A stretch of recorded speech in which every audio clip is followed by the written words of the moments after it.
They cut down my century-old oak trees for a better pool view.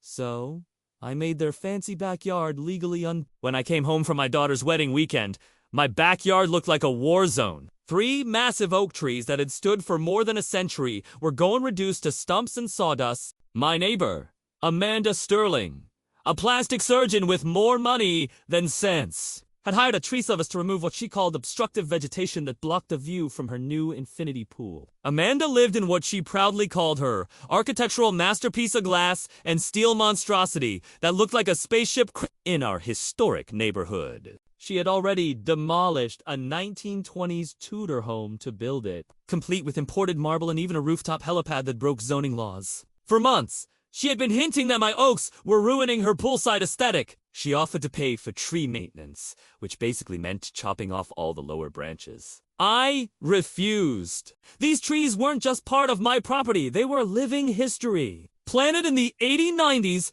protected by landmark status, and vital to the area's natural beauty. But Amanda didn't care. And while I was away, she destroyed them. When I confronted her, she was lounging by her pool, drink in hand, not an ounce of guilt on her face. "Oh, those old trees," she said, waving dismissively. My arborist said they were diseased and dangerous. I was protecting the neighborhood. You should be thanking me.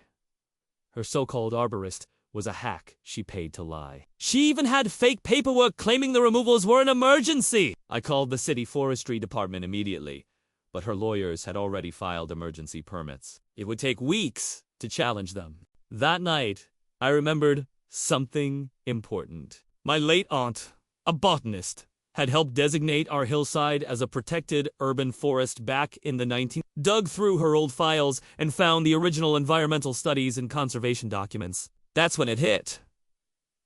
Me and Amanda hadn't just broken neighborhood rules. She had violated federal law. The trees she cut down were in just told they were part of a protected habitat for several endangered species under the Endangered Species Act. Removing them without permits or environmental impact studies was a federal offense. I documented everything. Photos of the stumps, the destroyed nesting sites, copies of the original conservation easement. Then I filed complaints with Fish and Wildlife, the EPA, and the State Conservation Office. By Monday morning, federal agents and biologists were on site. The EPA ruled that Amanda's tree removal counted as destruction of protected habitat. The state agreed, declaring that her pool complex violated multiple conservation laws. Then came the real blow.